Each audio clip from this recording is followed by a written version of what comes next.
E aí pessoal, chegando com mais um Formiga na Tela, videocast semanal do formigaelétrica.com.br. Hoje aqui ladeado pelos outros editores do site, Paulo Marques. Opa, beleza? Gustavo Cláudio Rodrigues. E retomando aí nossa série de clássicos revisitados, hoje o assunto é Festim Diabólico.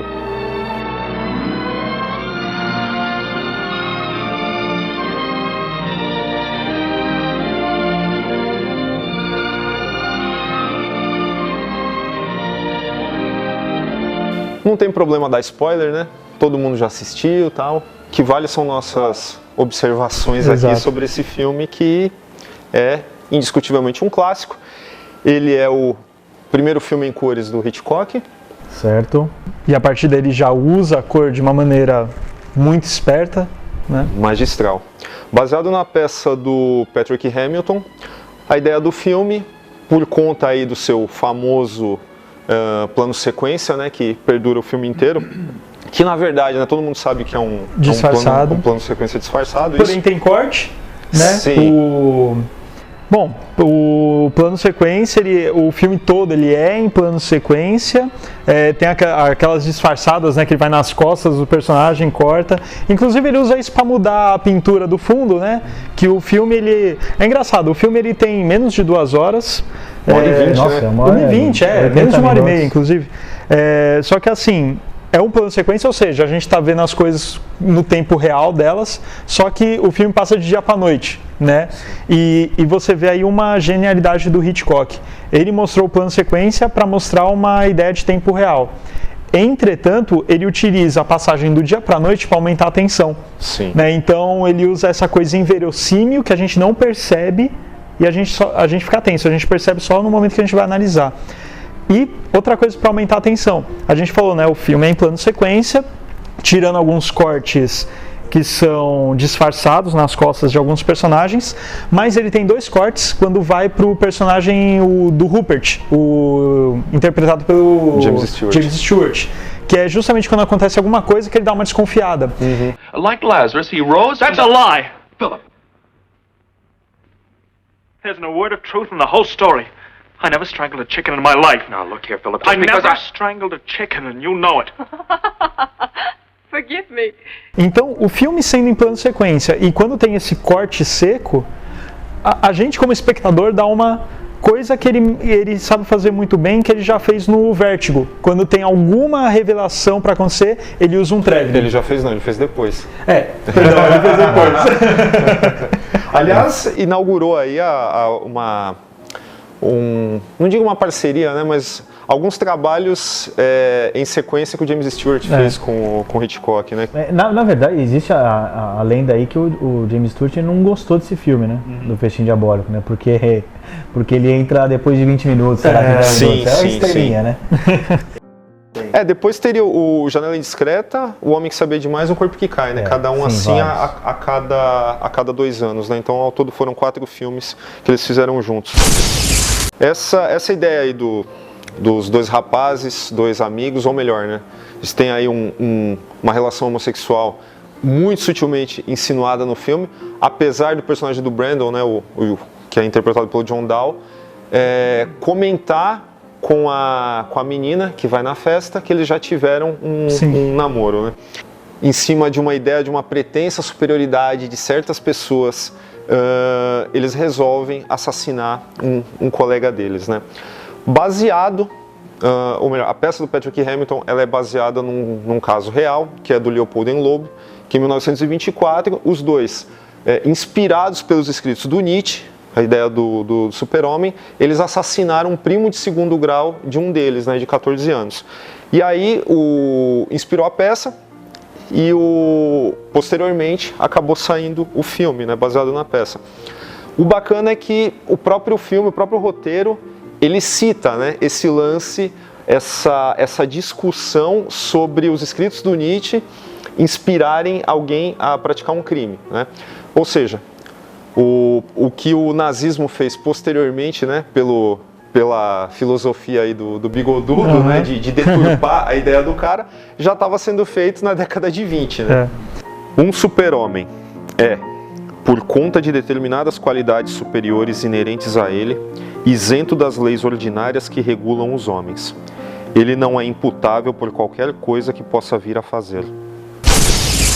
E tem umas frases muito boas, né, no filme, né, falando que acho que todo mundo pode morrer, mas assim, o privilégio de matar é de poucos, né? O cara coloca isso, o privilégio de matar. Now, you don't really approve of murder, Rupert, if I may. You may, and I do. Think of the problems it would solve. Unemployment, poverty, standing in line for theater tickets. I must say I've had a perfectly dreadful time getting tickets for that new musical. What's it called? Só voltando lá no lance da relação homossexual dos dois lá, que é realmente sutil, mas mesmo assim, na época, se eu não me engano, ele foi banido em alguns cinemas, por causa, mesmo com a sutileza, muita gente entendeu a ideia, né? Então, e aí foi banido aí. E sobre os próprios diálogos, acho legal também do filme a linguagem corporal, né, cara? Porque assim, eu lembro muito, faz tempo que eu vi, mas eu vi algumas vezes o filme, né? Muitos olhares, cara. Os olhares, eles entregam várias coisas dentro desse filme, né, cara? Tanto do próprio da dupla, né, que comete o assassinato lá, quanto do próprio professor, né, cara? Sim. Que eu acho sensacional, né? E ainda mais por ser um filme que é como se fosse uma peça de teatro, né? Ele é baseado na peça de teatro, né? Sim. E o cara transforma aí o filme sendo uma peça de teatro, praticamente. Mas a diferença, uma observação é que uma peça de teatro é como se nós estivéssemos no palco e acompanhando, né? Olhando para cá, para lá e muito perto das coisas, né? Acho que essa é a grande jogada do filme. Isso. E isso é legal, né, cara? Porque é um filme feito, tem essas 10 tomadas e tal, é um filme até curta. Diria até que é uma experiência, um experimento, né, do Hitchcock, né? Porque é uma coisa completamente diferente do que ele já fez. Porque o cara, ele montava filmes como ninguém, né? E daí, tipo, um que é um plano sequência, você não tem muito o que montar, né? Então, por mais que muita gente se engana, não é porque é em plano sequência que não é decupado, né? O filme é todo decupado. Sim. E a gente vê o momento que a câmera se move, que ela dá close em determinado objeto, em determinado personagem, o ambiente que ela vai. O que na peça, assistindo o filme, a gente consegue saber como é que a peça seria direcionada, né? Então, quando dois personagens estão falando e as outras conversas não interessam, sei lá, um spot de luz aqui, tudo escuro lá, e aqui a câmera faz esse direcionamento. E assim, é muito bem pensado, né? Muito bem pensado. E muito bem coreografado, por sinal, porque uma cena que sempre me chama a atenção quando eu reassisto é quando o Brandon, né, o John Dahl, pega e vai guardar a corda na cozinha.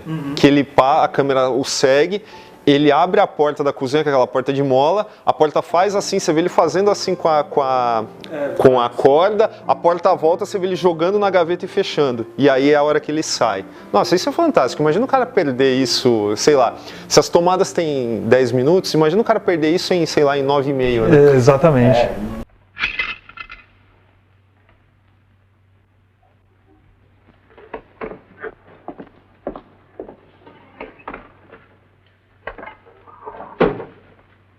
Mrs. Wilson, Yes? there's champagne in the icebox. Oh, we're not giving them champagne. We are.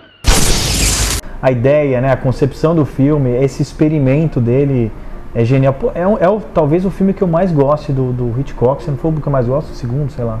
Gosto bastante do Psicose em um dos também, tops, com certeza. Eu acho espetacular. Toda vez que eu vejo, não perco em nada a beleza dessa obra, né, cinematográfica, cara, é sensacional. E é um negócio que depende... Até bonito. Beleza dessa obra cinematográfica.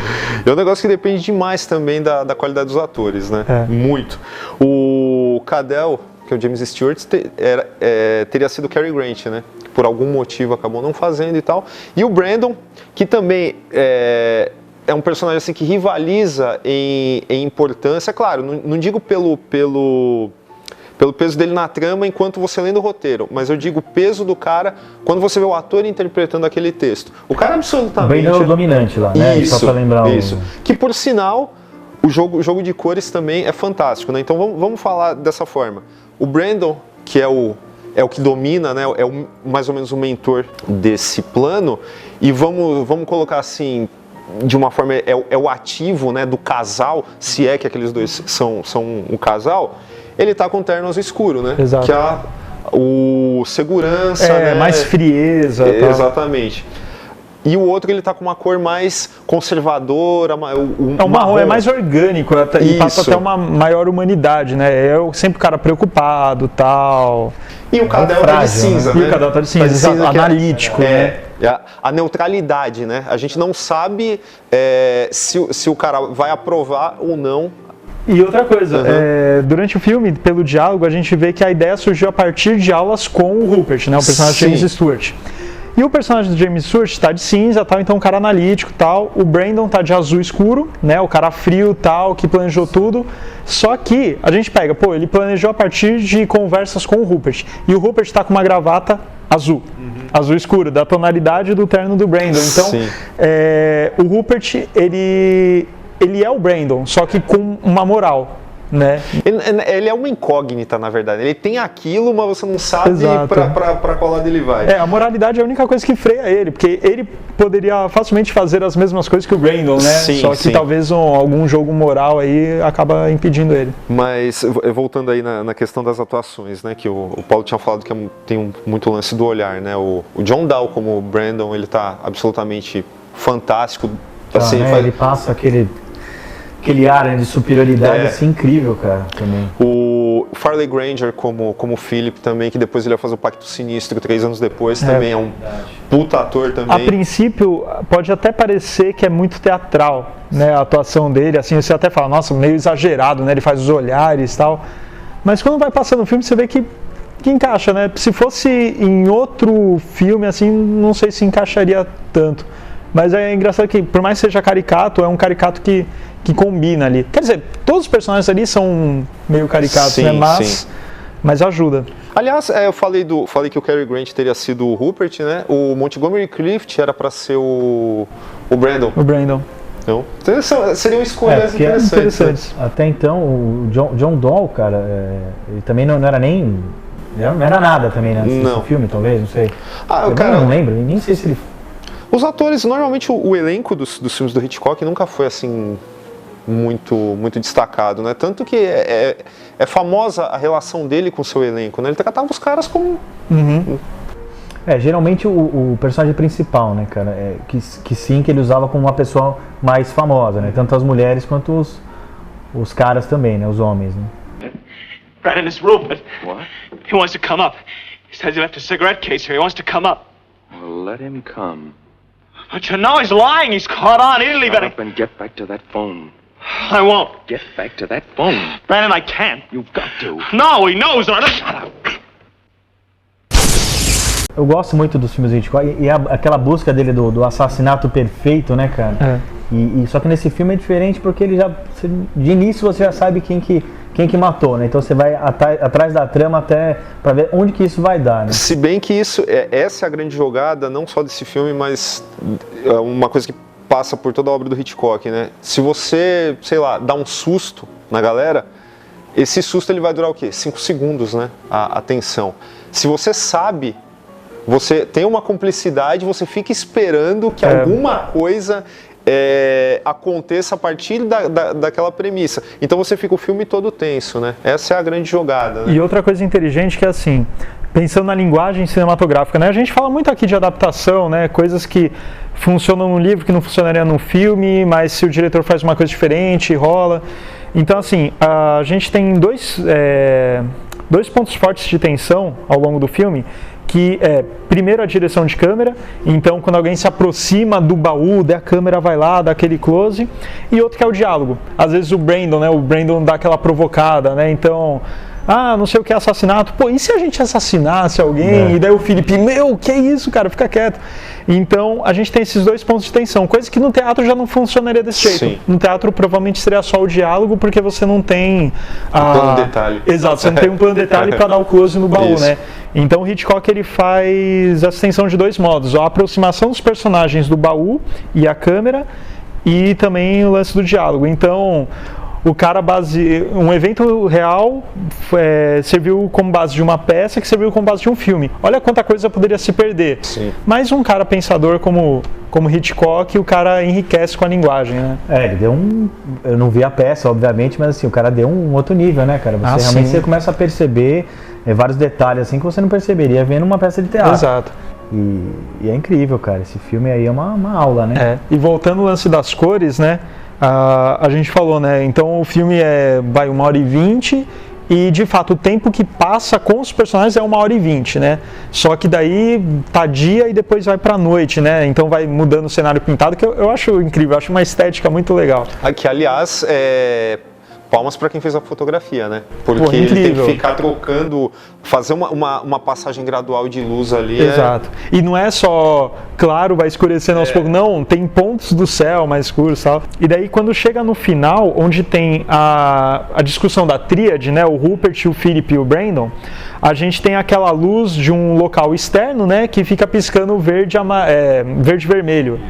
E daí é muito sutil essa mudança, mas no começo é verde, vermelho, verde, vermelho, lento. E depois começa a acelerar. E assim, a polícia só chega muito depois. Só que acontece, como está se aproximando deles serem pegos, essa luz verde e vermelha, que realisticamente não mudaria o ritmo, ela muda. Então parece como se fosse a sirene da polícia chegando. Então é uma jogada muito inteligente, né? E aumenta a tensão também. Ele faz uma substituição daquilo que seria, sei lá, o tic-tac de um relógio.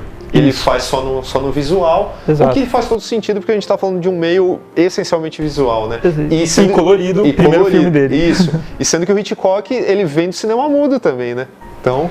E é uma forma até de trazer essa tensão pro clímax, né, cara? Porque assim, o clímax é só uma conversa entre os três, né? Então isso aí você já tá tenso. Você fica ainda mais tenso e o final do filme é só uma conversa, cara. É uma conversa. E assim, outra coisa que a gente não citou, por mais que seja meio óbvio, né? Acontece em um local só e, cara, não cansa. E assim, mas não cansa porque é 1h20 de filme, é curto. Às vezes tem um filme que se fica 5 minutos no mesmo lugar a gente cansa, né? Sim. Aqui é o filme inteiro. E assim, aquele negócio é muito do diálogo. Acontece num lugar só, é em plano sequência, né? Então, assim, muitas vezes a gente tem que fazer o corte para não cansar o olho do espectador. Então, olha, mesmo lugar, plano sequência. Caras, assim, um filme de 48. Sim. Né? Então, o filme até hoje, esse é um filme contundente, um filme que ainda agrega valor, tanto em linguagem quanto de roteiro mesmo, atuação merece ser revisitado e por isso a gente está revisitando aqui. Exatamente. By what right did you dare decide that boy in there was inferior and therefore could be killed? Did you think you were God, Brandon? Is that what you thought when you choked the life out of him? Is that what you thought when you served food from his grave? Well, I don't know what you thought or what you are, but I know what you've done. You've murdered! You've strangled the life out of a fellow human being who could live and love as you never could. Então é isso, pessoal. Esse foi o nosso clássico revisitado de hoje, Festim Diabólico. Gostou do vídeo? Dá um like, inscreva-se no nosso canal, procura a gente no Facebook, no Twitter, no Google+, no Instagram. Todos os links das nossas redes sociais você encontra aí na descrição do vídeo. Se você quiser escrever para nós, escreva para natela@formiguaelétrica.com.br, conforme está aparecendo no vídeo. E não esqueça de ouvir também nosso podcast, que vai ao ar todas as segundas-feiras. Então é isso, a gente se despede aqui. Paulo Marques, Gustavo Clive. E é isso. Meu cabelo não desmanchou na hora que eu fui... Não, tá impecável. Muito obrigado. Aí, mais um final. Não, legal não tá, né? Então vai assim mesmo, né? Eu tô precisando mudar meu jeito, porque eu sempre faço assim, cara. Eu também. Vamos precisar criar alguma coisa diferente, cara. Vamos lá. Vai lá. Não. E é isso. Não, é que quando eu instalei a câmera tava pra lá.